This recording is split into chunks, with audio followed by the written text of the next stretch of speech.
Hello, and welcome to Adventures in Neighborhood Caring. This is a conversation with John McKnight, Peter Block, and our guests, Reverend Darryl and Stephanie Answer. I'm Maggie Rogers, and I'd like to welcome you here today. And first of all, I'd like to get us introduce you to Ebony Kearney, who's going to start us off with a poem. Hello. Okay, thank you for having me. Reflections of self through and through. I am you and you are me. Never forgetting you're no better than me and I am no better than you. Because we are here together, projecting lights of hope for the young-minded. It's our common goal because we're like-minded. Community, because we want our babies to grow up too. But they need protection and a whole lot of love and affection from you, community. We need to plant those tiny seeds of a foundation for the community so we can awaken a part of the mind that seeks no limitations. Learning that family comes in many forms. Just take a look. It's the new norm. Community. Building community requires a we mentality. It's a commitment. Your struggle is my struggle. Your joys are my joys. It's no resentment. So you either with it or against it. Because we creating a solid foundation for our future generations to see that there is no me without we, because we are the community. Peace. Thank you, Ebony. That was twice beautiful. The purpose of the small group is to act on what Ebony just said. That unless you're with 2 or 3 other people, you'll always feel you're alone. And so the earlier we get people into a small group, even before they get what they came for, basically the we she talks about is what we come for. And then speakers are excuses to make that happen. So, and there's only one question that I ever start with, which is one of intention. Part of building community is to build agency and have people realize that the government, social service, police, none of those build community. They just do what they're meant to do. And so the question is, well, why was it important for you to show up today? And unqualified answers are, somebody told me to. Or all other answers are qualified. So let's take how much time we have. 4 minutes, 6 minutes. Darren's going to break us in small groups. The question is, why was it important? Why did it matter? What was the intentionality or commitment that resides in you that brought you to this moment? And that's always a good opening question. Or at least that's the one we got. John has a long-standing and intimate relationship with technology. So, yeah, right. Let me start again. Okay. I said, we have a wonderful opportunity today to be with 2 guests, because the focus of this site has always been the neighborhood and relationships that can be intense and local and personal, but also political. And today we have 2 people who are resident in a neighborhood in Kansas City, Missouri. Darryl Answer and Stephanie Answer. And Darryl is a reverend and has been involved in pastoral activity. So we thought we would talk with them a bit about their backgrounds, and then let each of them open up their experience in a neighborhood in Kansas City. They are on the ground floor and have learned a lot and have, I think, a wonderful insights to share with us. So welcome, Darryl and Stephanie, and I wonder if you could start by giving us each a little history of your background, and then where you met, and then a little description of the neighborhood. Absolutely. So let me turn it over to you. Okay, well, thank you all for having us. Yeah. We are honored to be invited into this space because we feel like we are just starting in this journey. So to be able to come and share our story, we're grateful for that. And we're grateful to you, John, and your mentorship, and Pia, the few conversations that we've had over the phone. We're grateful for how you both have invested in us. So I'm originally from London. Both my parents are Jamaican. They moved to the UK as adults, and I grew up in a small part of the city called Brixton, which was a huge Jamaican community back in the 80s and 90s, and since then has gentrified, but that's a little bit of where I come from, would be considered in our terms, the inner city. But we'd never called it that growing up. It was just, so that I've learned that since coming to the States, because everything's so segregated here, right? I didn't know what a suburb was either. Never heard of it until I came to the States. So anyway, grew up in London, but 15 years ago, moved to the States for college. I got a scholarship to go to a small Christian school. Honestly, the way it was, this could be a really long story, but I'm not going to bore you with it. But I never saw myself actually going to college. I was in trade school before I came here. I was training to be a plumber. I was good with my hands. And I thought I could make a lot of money in construction. So that's, what I was in. But in the midst of that, I was still doing community building while I was in trade school. And then came to the States, went to a small Christian school, got my bachelor's degree in preaching and Christian ministry. And then 10 years ago, moved here to Kansas City, Missouri. And that's where Stephanie and I met. So I'll hand it over to her so she can share about herself. Yeah. Hi, everyone. Nice to see you all. I'm Stephanie. I grew up in the Kansas City area. So, and on the Missouri side, we got two Kansas Cities. So you got to clarify which state. Sure. So I'm on the Missouri side. I grew up in a suburb just east of the city. But over the years got connected in Kansas City, like in the urban core area. And really, it was the community that drew me in, that I fell in love with, the families and the folks that I met.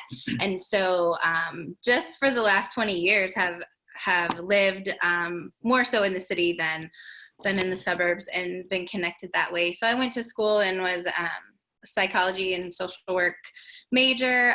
Always have loved people, always have loved to gather people and get to know people.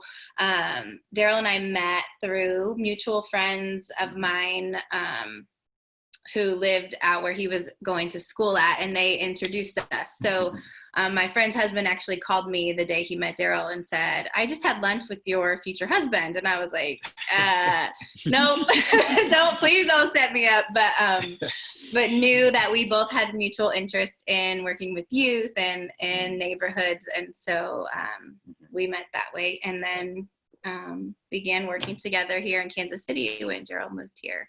So, and we have two kids. Our daughter Jaden will be 6 next month, and our son Kian will be 4 on Saturday. So they keep us very busy, but have also helped us in connecting with neighbors. Actually, it's crazy what a gift kids are in helping to ease awkward moments of meeting people for the first time.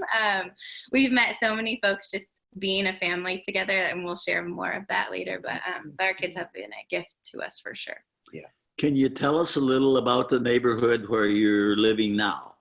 Yeah, absolutely. So where we live in Kansas City, moving here, I would hear about the East Side. Though I lived there, again, I didn't know where I was at. So I moved to Kansas City and moved to the East Side. Kansas City is split racially. There's a dividing line called Troost Avenue, predominantly African-American on the East Side, predominantly white and wealthier on the West Side. We live on the East Side of the city. So where we live is the urban core of Kansas City, similar to a lot of cities around the country that has concentrated poverty. When I first moved here 10 years ago, half of the schools in our area were closed. So again, there's a lot of those things. The neighborhood that we lived in at the time had a lot of those struggles. A highway had really devastated the community a number of years ago. So where 71 highway sits, it split our neighborhood right through the middle. And that's where homes were previously. So as we spent time with the elders in the community, we'd hear stories of what it used to be like before the highway was put in. But at the same time, there's beautiful people here. Our friends are here, our children's friends. I mean, our life is in this community. So though on the outside, if you listen to the media, if you, focus on the negative, then you can have a certain perception of what our community is. But this is home for us. And this is where we met amazing, beautiful people like Ebony, who is the light. So we love where we live, though it has a lot of challenges. But there's so much potential. There's so many gifts here. We're so grateful for the people who pour into us and pour into our children who are from this community. Well, Stephanie, you have ventured, you came to the neighborhood and you had experience meeting people and beginning to try to pull people together. Tell us about how you approached that. How did you go about connecting? And I kind of had, Kansas City is not huge, but there's definitely like different sections of town and different neighborhoods. And so a lot of probably the first 10 years of my life were in one part of the city, which there's similarities. But when Darryl and I got married and moved in, we moved to a new neighborhood that I had not been as connected in. And so, and then shortly after we started living there, I got pregnant with our daughter. And so I think what we did first, just in moving into a somewhat new place, we knew of some folks, but we just started taking every invitation that we got. So when we would hear of an event, or we had a really active neighborhood association that actually had a staff and it was more built out than some places. So that was a gift in that there was a lot of events that would go on. So we just started showing up at things to learn what's going on here, who's here, how can we join in, and just heard the history. That's how we learned some of the stories of what had happened and learned what was going on. So we just slowly began to meet folks that way and just said, hey, we love what you're doing. How can we help? How can we support that? So we joined our neighborhood association.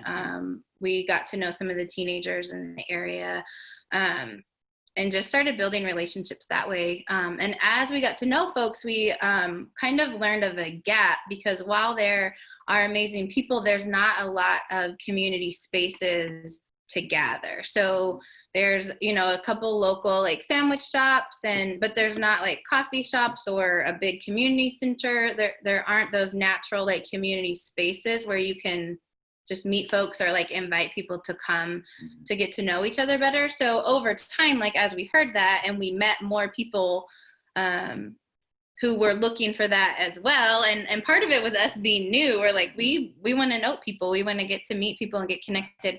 So we slowly just started, the first one I always laugh because we didn't have a lot either. And so there's a park across the street from our house. And so it was either Labor Day or Memorial Day. We're well, let's have a barbecue and we'll just hang out and see who we see. But we didn't have a grill. So we called one of our friends up and we were hey, we're having a barbecue. Do you want to come and can you bring a grill? And can you also bring some meat? And but we just sat out there all afternoon and cooked hot dogs, and people just brought what they had. And we got to know a few folks that way. And over time, we started doing those more regularly. So we had another neighbor who said, like, hey, I hear what you guys are talking about. Like, it would be great to meet more folks. I'd be willing to host a dinner at my house because it was the winter. So we're like, we can't be at the park right now. So we started doing like community, like neighborhood potlucks. And so just as different neighbors were willing to host, we just started doing those.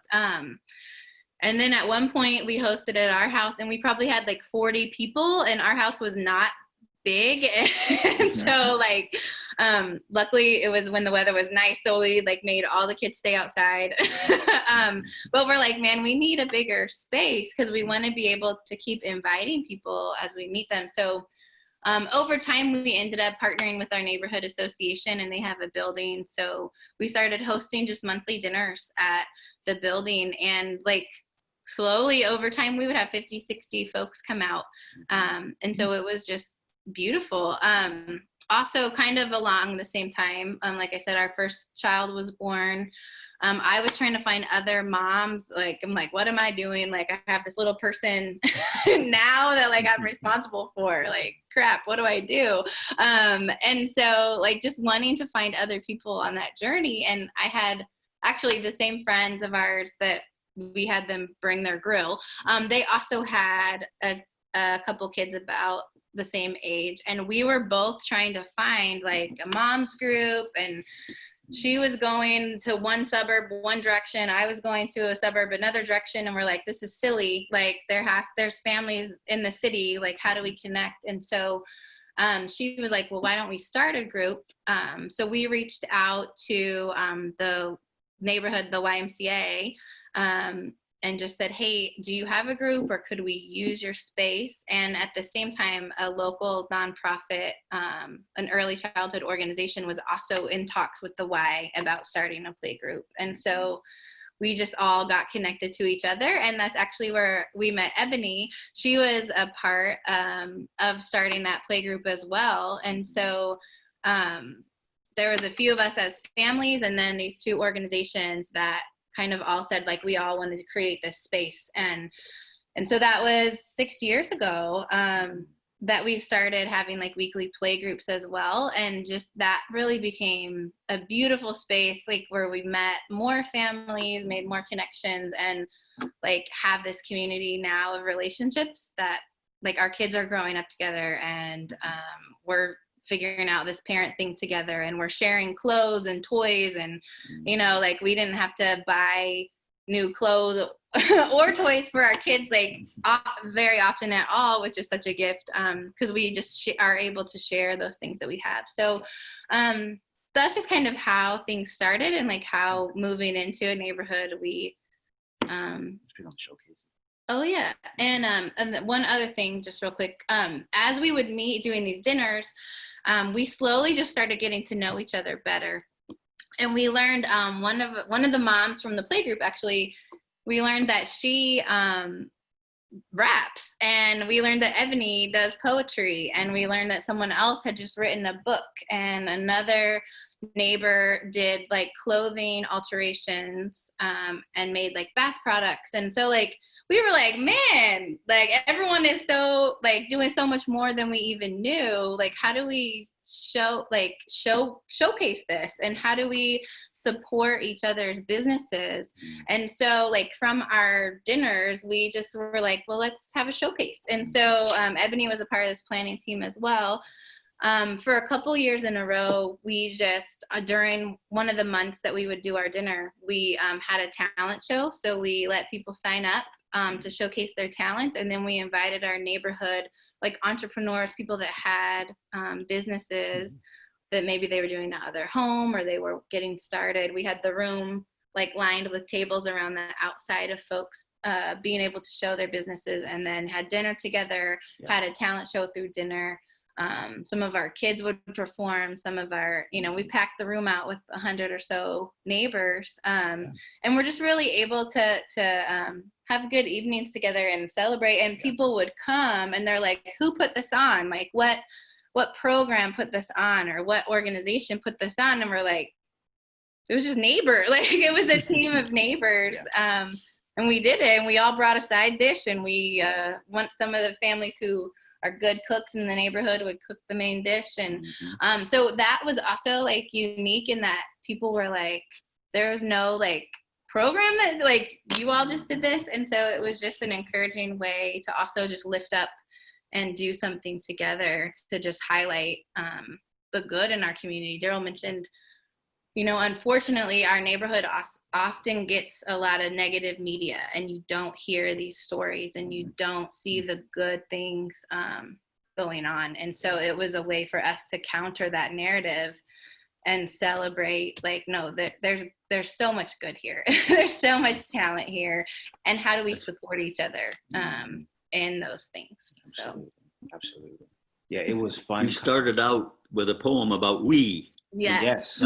And what interests me is you're not talking so much about individuals, but you're talking about families. Mm-hmm. Absolutely. And understanding the weedness of a family and the advantages of families being connected together is, great discovery you've made. Wonderful.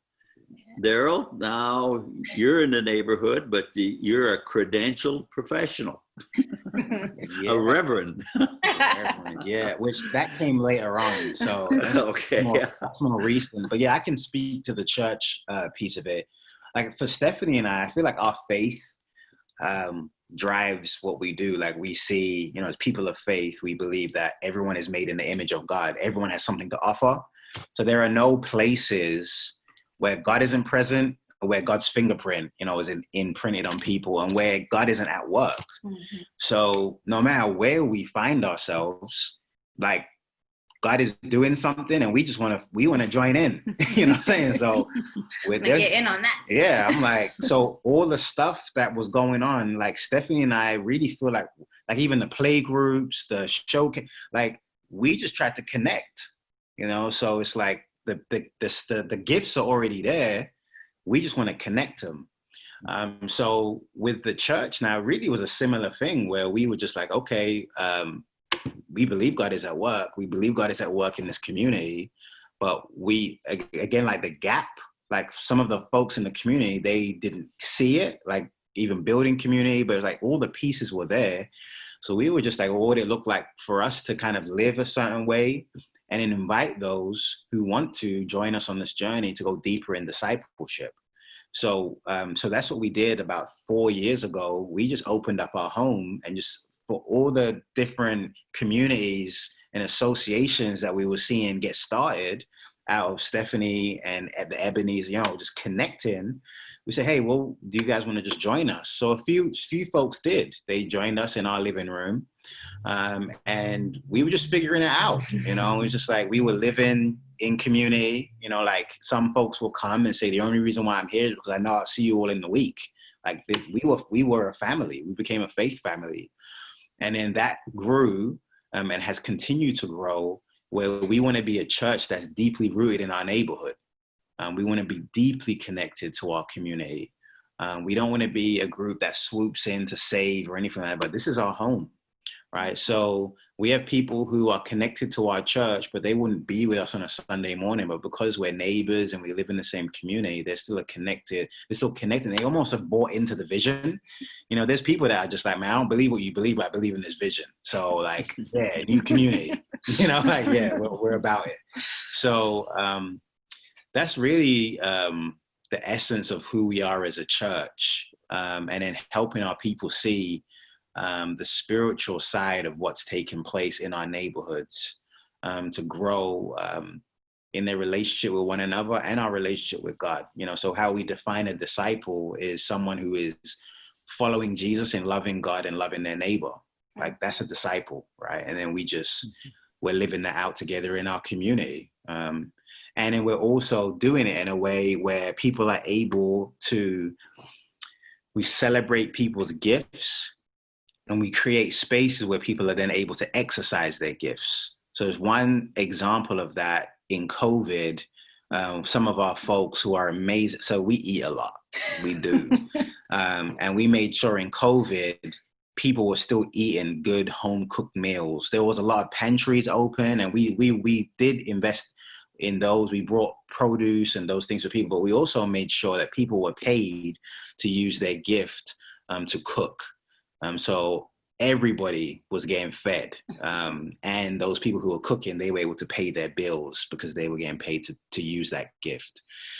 So that's a lot of the work, that our church. So really, the community work that began in the early years is now shifted. Now that happens through our church. So now we're about 80 people. Half of our church are kids. So we got a lot of kids in the community. So, but it's beautiful. It's beautiful. We just did a camping trip, social distancing camping trip. But what was beautiful was to see everyone's child was everyone's child. Like it was a village. It was the we, Ebony, as you just talked about. We're trying to practice that. And again, Stephanie and I don't come in as the experts because we weren't born here. So we kind of depend on the leadership of those in this community. And we just want to continue to create opportunities to lift that up and shine a spotlight.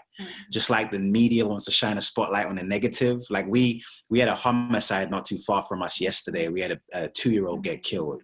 And we were walking a couple blocks away, and when we turned the corner, we saw that the police had taped it all off. And what I noticed was the news was there. They were already there, like cameras and everything. They were shining a spotlight on the negative. Like as a church, we want to shine a spotlight on the good and celebrate it because it's way more good than negative. You just don't hear about it. That's wonderful. Peter, did you want to? We're going to break into groups. Do you have a building for your church? We don't.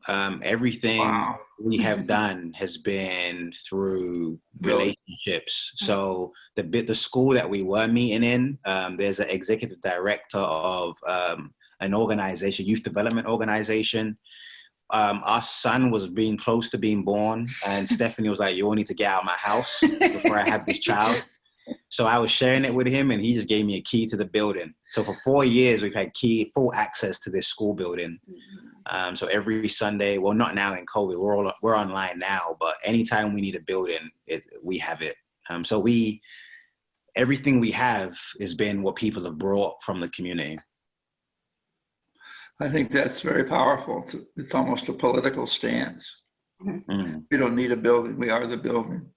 Absolutely. And in every neighborhood, there's buildings that are empty, storefronts that are empty, schools that are half empty after 3 p.m. And you've claimed collective ownership of the physical spaces.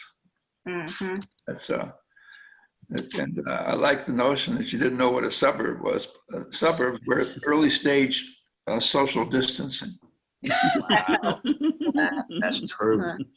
That's true. Yeah. And so they're coming back. That's beautiful. I just think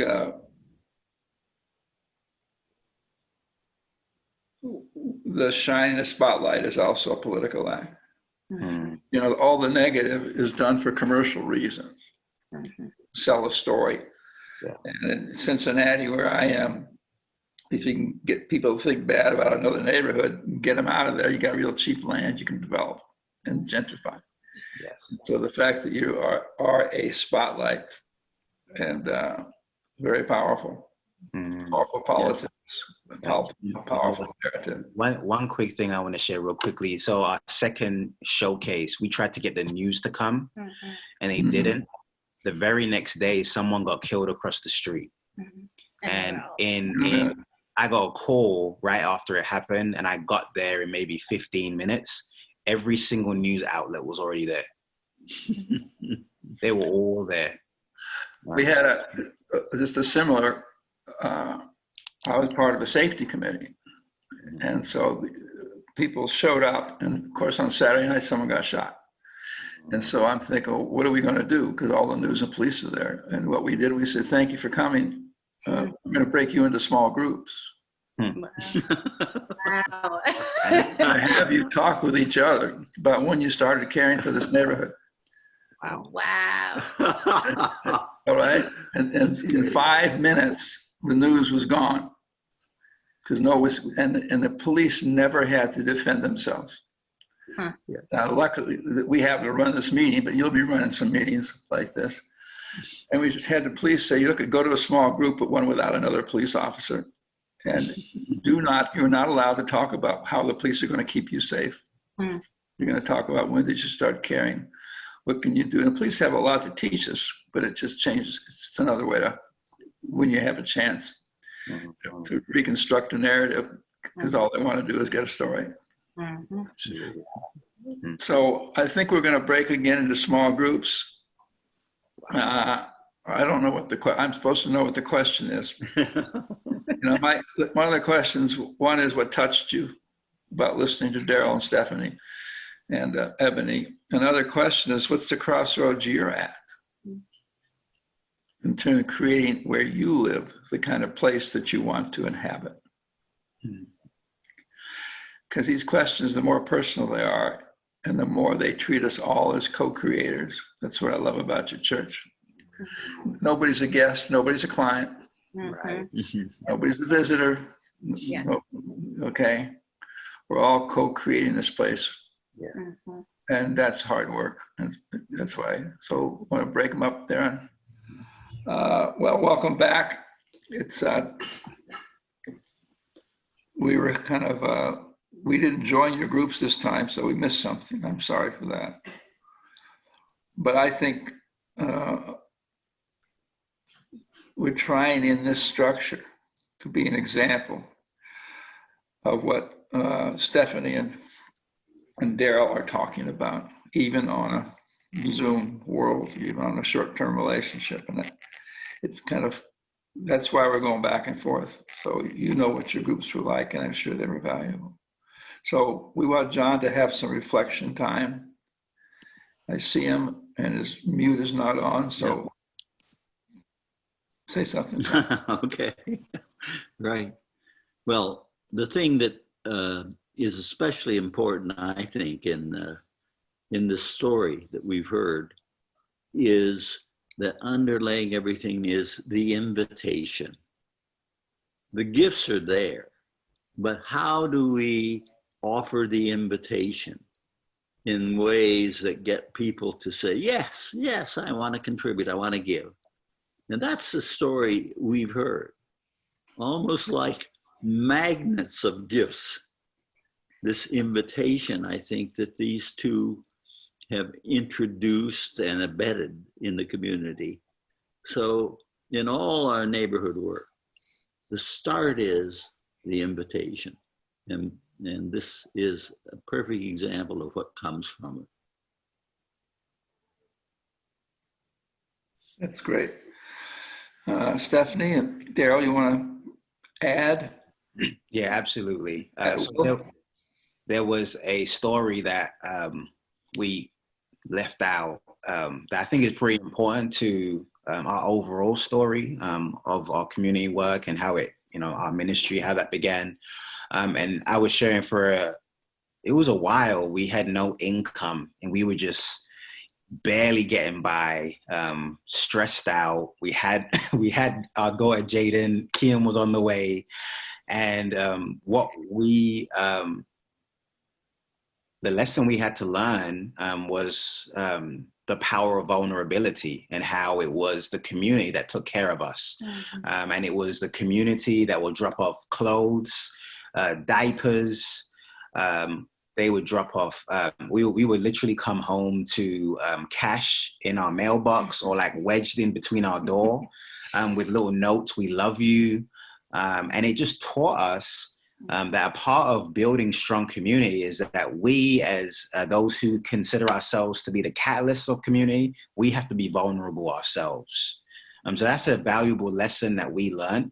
And many times for us who are in this kind of work, we see the vulnerability out there, but we don't model it ourselves. So I think a part of what has made our community work and our church such a powerful space is because we went first. We were vulnerable.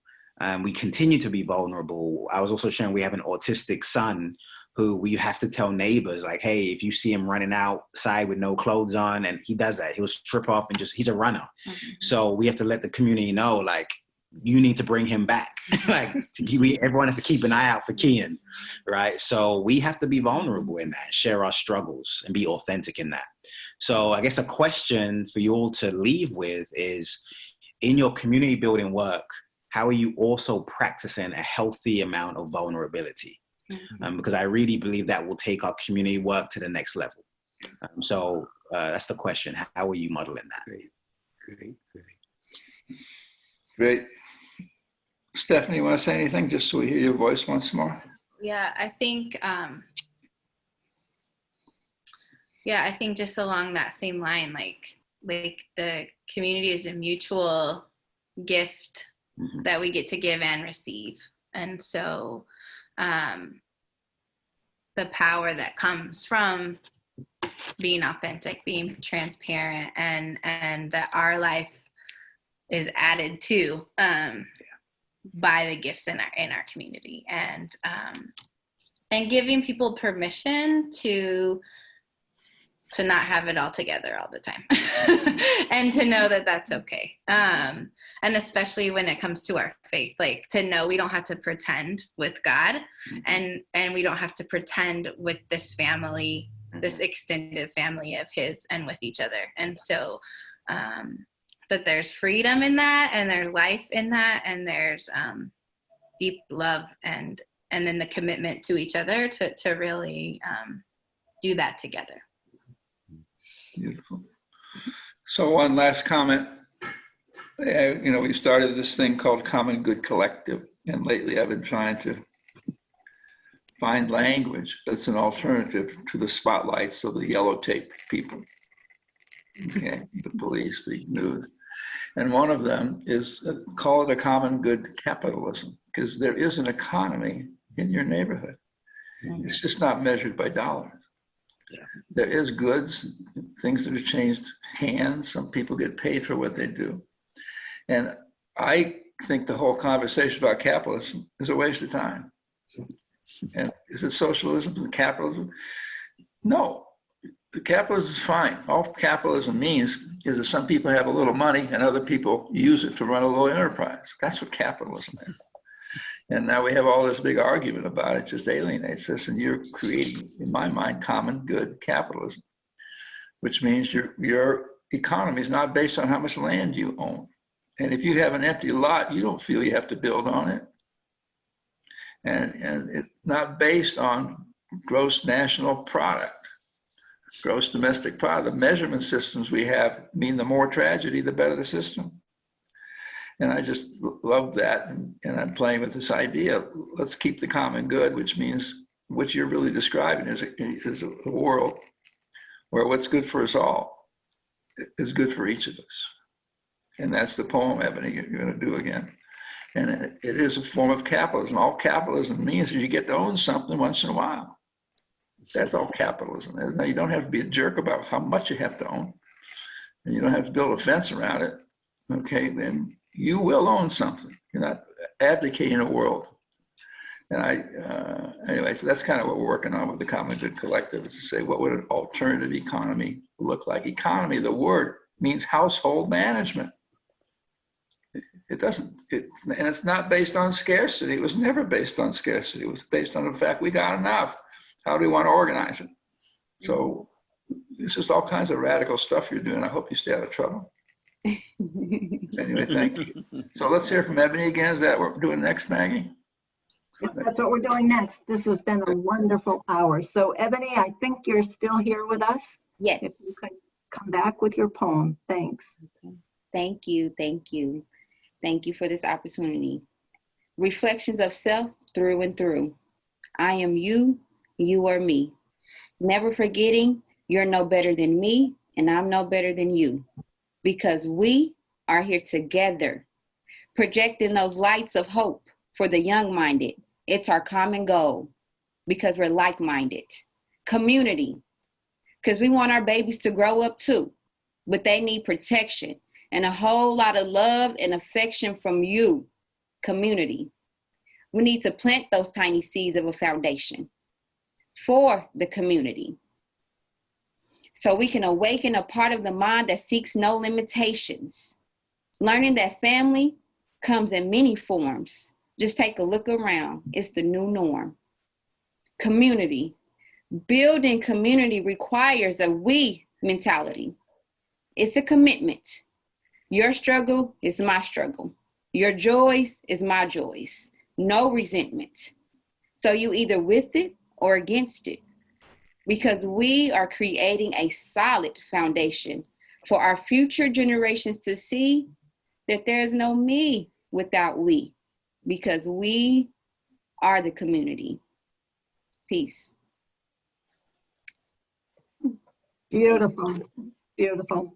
Thank you so much. Thank you, Ebony, Darryl, Stephanie. What an hour this has been. Just quickly would like to invite you all to take a look at our new website, the renovated and updated abundantcommunity.com, and also take a look at commongood.cc. And thank you all for being with us. See you next time. Bye.